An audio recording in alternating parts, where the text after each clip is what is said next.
Hello and very much welcome to my channel, and I'm Avro. Today we are going to discuss regarding the previous questions paper which came in Hindustan Petroleum Corporation Limited in the field of mechanical engineering. So welcome all the mechanical aspirants. Today we are going to solve some of the previous year questions which came in the mechanical engineering stream in the year of 2018 as well as in 2013. So previously HPCL used to recruit through the GATE examination, but later they have started recruiting from their own examination. So we have some of the questions which came in the year of 2013 and 2018 in the Rajasthan oil refineries. So now I'm going to solve one by one questions. So there is one questions given that for mechanical HPCL Mechanical Engineering previous year's paper. So whatever the questions I'm going to teach, so they can recruit for even for DFCCIEL. These questions are maybe also important for DFCCIEL Executive Mechanical. So it's not that those questions are only for the HPCL, but those questions may be useful for DFCCIL Executive Mechanical. So I'm going to solve some of the questions which came in the HPCL Mechanical Engineering stream. So number one questions which came in the previous, that is 0.1325 bar pressure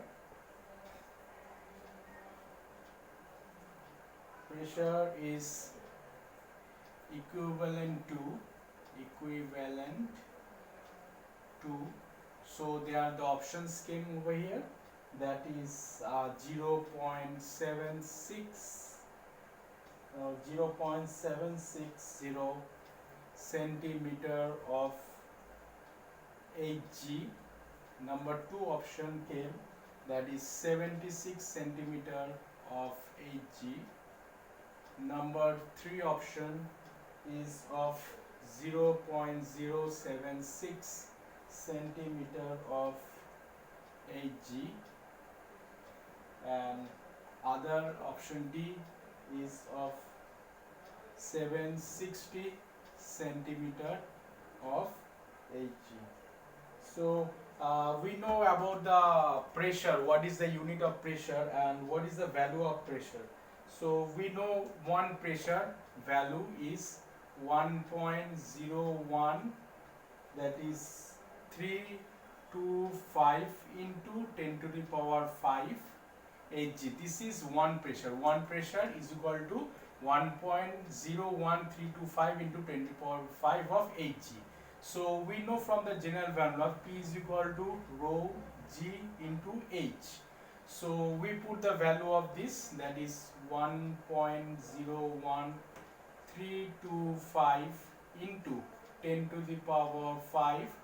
Rho value will put, we know that 13800 into G value we know 9.81, and this is H. So if we calculate the value of H, that is 1.01325 into 10 to the power 5. We bring this value at the in the denominator, 13800 into 9.81. So if we do the further calculation, we will get 76 centimeter of Hg. So this option B will be the correct answer. I hope you have understood how I've solved. One pressure unit is 1.01325 into 10 to the power 5 Hg. We know P is equal to rho GH. We have put the values and we have found the value of H, that is 76 centimeter of Hg. So now I'm going to for the next question which came in the examination, question number 2, that is if the compression ratio is kept the same. If the compression ratio is kept the same, if the compression ratio is kept the same for Otto cycle and diesel cycle. For Otto cycle and diesel cycle. For Otto cycle and diesel cycle, then which of the following equation is correct? Then which of the following equation is correct? Which of the following equation is correct? So there are the four options for this question. That is option number A, that is efficiency of Otto cycle will be less than equal to efficiency of diesel cycle. Option number B is given as efficiency of Otto cycle will be equal to efficiency of diesel cycle. Option number C will be efficiency of Otto cycle that is less than efficiency of diesel cycle, and option number D will be efficiency of Otto cycle will be greater than efficiency of diesel cycle. So you can see this question, the compression ratio, that is compression ratio pressure by volume, that is kept constant for Otto cycle and diesel cycle. So if the compression ratio is kept constant, then ultimately the efficiency of Otto cycle will be greater than efficiency of diesel cycle. So this is just a theoretical question. If the compression ratio is kept same or constant for those two cycles, the efficiency of Otto cycle will always be greater than efficiency of diesel. So I hope this is clear to you now. So now I go to the number 3 question. Number 3 is asking the degree of reaction. The degree of reaction. The degree of reaction for Parsons reaction. That is degree of reactions for Parsons reaction turbine is. Partial reaction turbine is. So there is a 4 options for that. That is 70%. Option A. Option B is 90%. Option C is 50%. And option D is 30%. So we have to just calculate the degree of the reaction for the Parsons reaction turbine. So how to calculate? So we know that P is equal to nothing but delta P. Delta P is nothing but change of pressure into of MB divided by change of pressure, that is of T into B. This is the pressure, change of pressure will be equal to change of head for these both reactions, change of head of TB. So this will remain constant. Ultimately the reaction turbine, that is R, is equal to nothing but half. So it will be 50%. So option C is the correct answer for this. So R is nothing but, this is the Parsons reaction turbine will be 1/2 and that will be 50%. So it's just a theoretical question, you have to just memorize. I hope it is clear, and I will be shifting to the next question, that is question number 4. I'm going to erase this question here.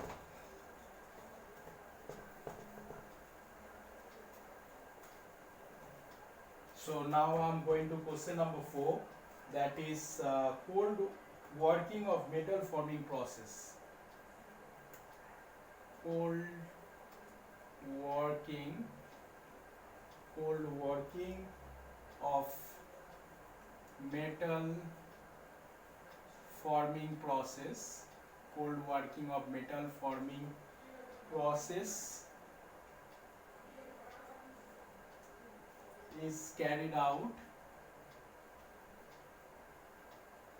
So 4 options are given over here. That is option number A, below the recrystallizing temperature. Below the recrystallizing temperature, and number 2 is above the recrystallizing temperature,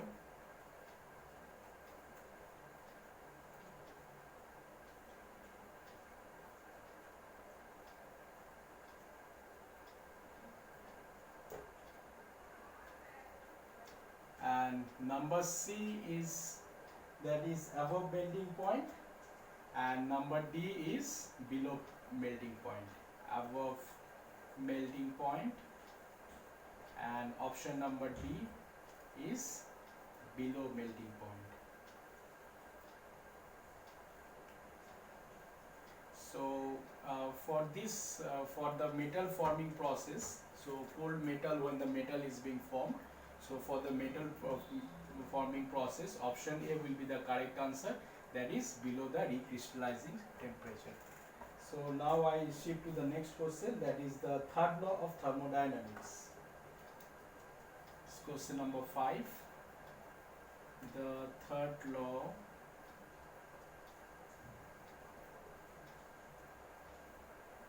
of thermodynamics.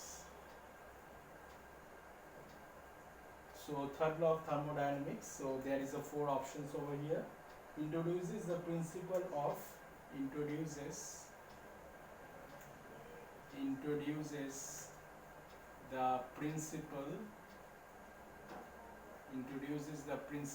of increase of entropy,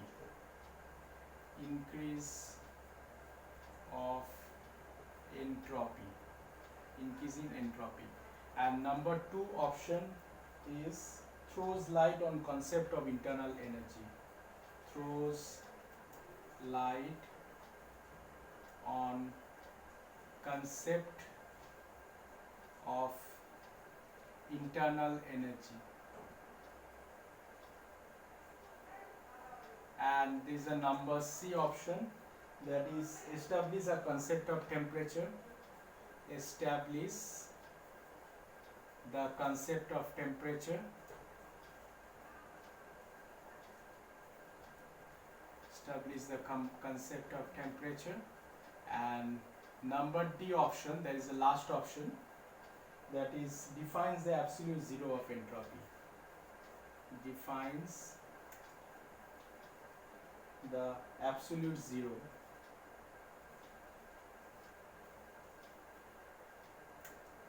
of entropy. So if we go to answer this question, we have to read all the laws of the thermodynamics, that is from the starting of 0th law to 1st, 2nd and 3rd law.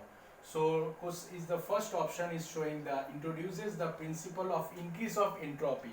So if we go to the first option, this defines the 2nd law of thermodynamics. This is the 2nd law of thermodynamics, that is which defines the introduces the principle of increase of entropy. So if we see the second option, it throws the light on the concept of internal energy. So if we see this option, this statement follows the first law of thermodynamics. This shows the first law of thermodynamics, throws the light of concept of internal energy. And then after establishes the concept of temperature, that will not come under the 3rd law. So defines the absolute zero of entropy. So the option will be this 4th option, that is defines the absolute zero of entropy. So the 4th option will be correct for the 3rd law of thermodynamics. So now I go to the next question over here, that is Hooke's law is obeyed. That is Hooke's law is obeyed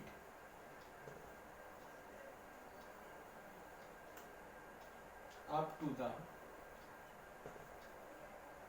Hooke's law is obeyed up to the number 1 is elastic limit.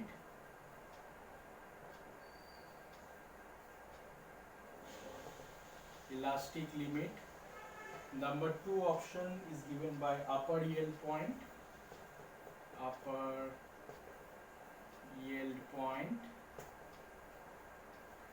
Number 3 option is given as a proportionality limit. proportionality limit, and number 4 option is a breaking point. So number 4 is the breaking point. So if we go to these options, the Hooke's law. So Hooke's law, we know that we just draw a graph over here. That is, one place is stress and other is strain. So if we draw, so this will be all increases with increase in the strain. So the following the graph will be like this. So this graph, if we see, it forms when this stress is increased, strain is also increasing. So this Hooke's law, so this is all directly proportional. So this option will be proportionality limit. That we can say that Hooke's law is obeyed up to the proportionality limit. As we can see, the stress and stress both are directly proportional. When this is increasing, stress also increasing. So this is following the proportionality limit. So I hope it's clear up to this much. Now I'm going to the next question. Now it will be the 7th question which came in the examination. So the 7th question is, for the viscous flow through the pipe,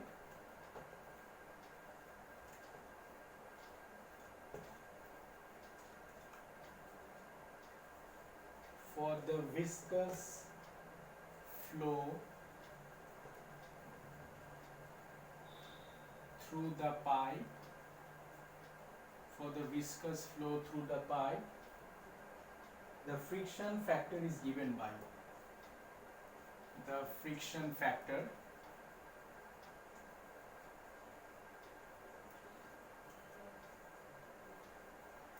is given by, so there is the 4 options over there. That is 1600 by Reynolds factor. Option B is 1000 by Reynolds factor. Option C is 64 by Reynolds factor, and option D is 32 by Reynolds factor. So if we see the friction factor, so what will be the friction factor? In general, friction factor, that is denoted by F, that is the theoretical question, it will be 64 by Reynolds factor. So the option will be correct. And if they ask the friction coefficient, if they ask, is another question, but this is a possibility will come. Friction factor, if they ask, that is denoted by F dash, this will be 16 by Reynolds factor, RE.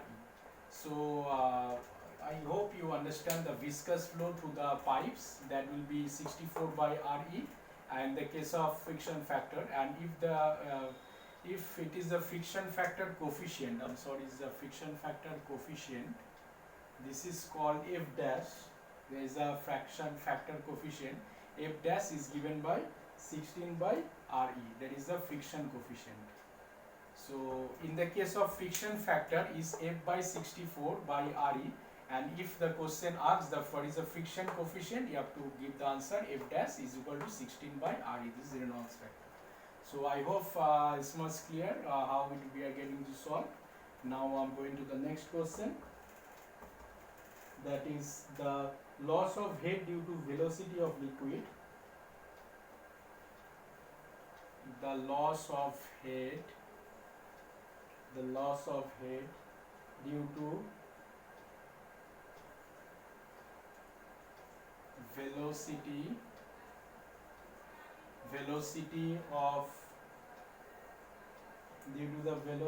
of liquid at the outlet, due to velocity of liquid at the outlet of the pipe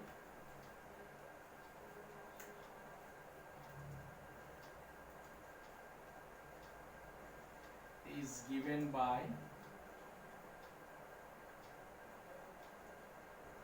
so this is given by, that is the options are given, that is a v to the power 4 by Vg, and other is v square by 2g, is v square by 2g, and other is v square by 4g, Number C, that is v square by 4g, and option D is v square by vg.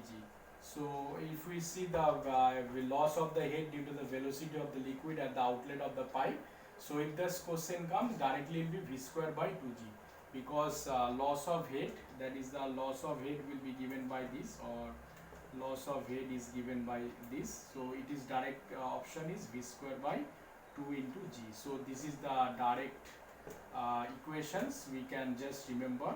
So if the question comes, what will be the loss of head due to the velocity of liquid at the outlet? So it is only the direct expressions v square by 2g. I hope it is clear to you now.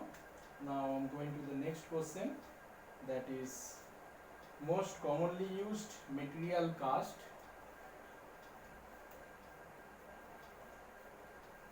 Most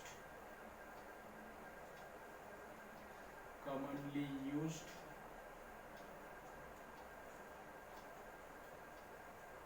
material cast by using hot chamber die. By using hot chamber, by using hot chamber die, by using hot chamber die casting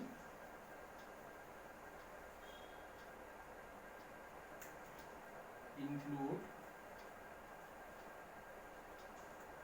that is option A is zinc, that is given by Zn, option B is given as lead, option C is given by tin, and option D is all of the above. So in this option, which we are seeing that most commonly used material cast by using for the hot chamber die casting, that is for the casting purpose, if we tell, so zinc will be the most commonly used material which is used by using the hot chamber die casting. So this is very easy and is one of the theoretical questions which come in the examination. So now I move forward to the next question. So that is, which is the correct representation of reciprocity theorem? So reciprocating, just the opposite of that, which is the correct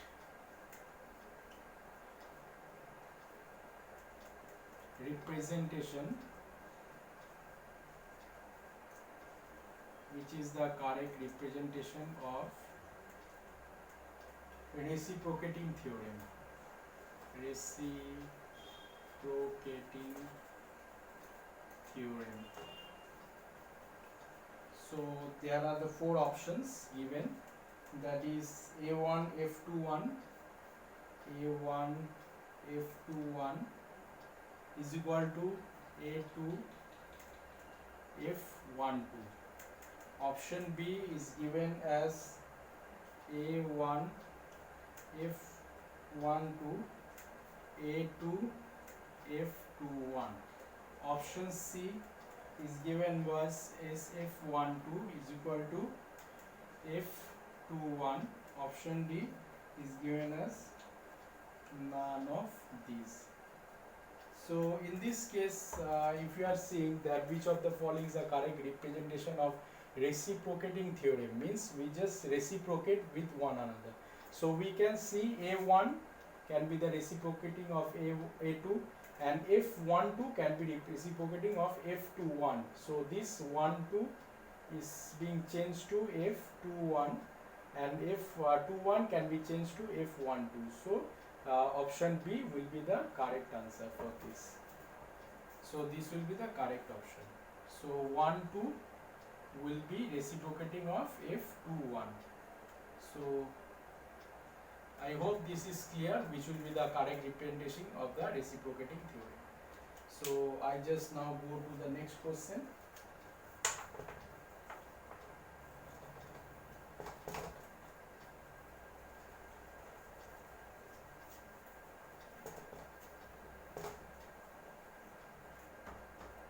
So So now according to Stephens Boltzmann's constant, question number 11, according to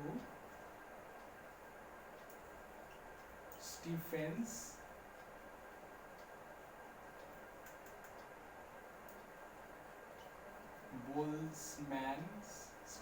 Boltzmann's law, the total radiation from the black body, the total radiation from the black body, the total radiation from the black body per second per unit area, per second per unit area is, so there are four options, that is option D is temperature, option B is T square, temperature square, option C is T to the power 3, option D is T to the power 4. So we know that the Stephens Boltzmann's constant law, the total radiation from the black body per second per unit area is a black body.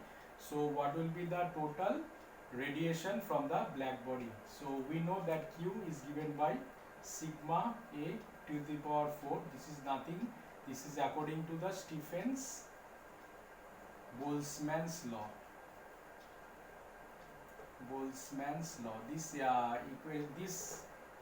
This is the expressions which comes for the Stephens Boltzmann's law, that is Q is equal to sigma A to the power 4. So we can write Q directly proportional to T to the power 4. So option D will be the correct answer. So I hope you have understood how I've got these expressions according to the Stephens Boltzmann's law. So Q is equal to sigma A is the area, T to the power 4, and so we can write Q directly proportional to T to the power 4. So this will be the answer. So now we go to the next question. In a long cylindrical rod, question number 12, in a long cylindrical rod of radius r,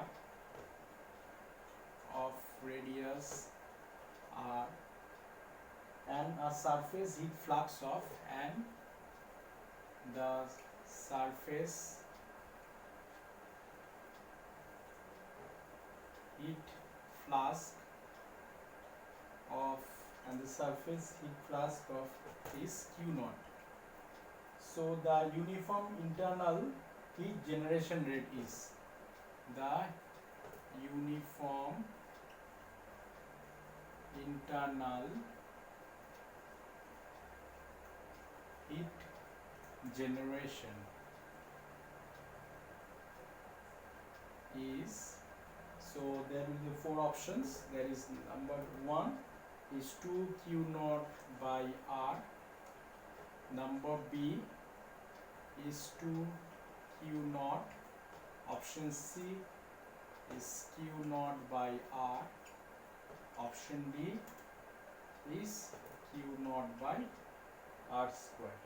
So in this question, if you read through this question, is being given over there that the long cylindrical rod, so this is a long cylindrical rod, I am considering this is a cylinder. So this is a cylindrical rod, the radius is given by R, that is the radius is R. So the uniform internal heat, so some part of the heat will be discharging from here, some part of the heat will be discharging from here. So the surface heat is Q naught. So from this region Q naught and this region is Q naught. So total heat flask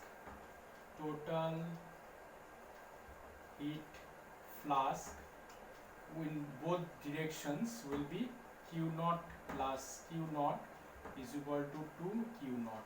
So in a long cylinder the heat surface is Q naught. So one side, this side will be Q naught and this side will be Q naught. So the uniform heat generation, that is the heat generation, will be given by 2 Q naught divided by radius R. So this will be the correct answer, option D. So I hope you have understood how I've calculated this the uniform heat generation. That is the when the cylinder of radius r is there, the heat is uh, released from this one side Q naught and the opposite side also Q naught. So the total heat generation will be 2 Q naught by R. So I hope this is clear. So I end my lecture over here, and we'll be continuing the rest part of the questions and with the solutions in our next videos. Thank you very much.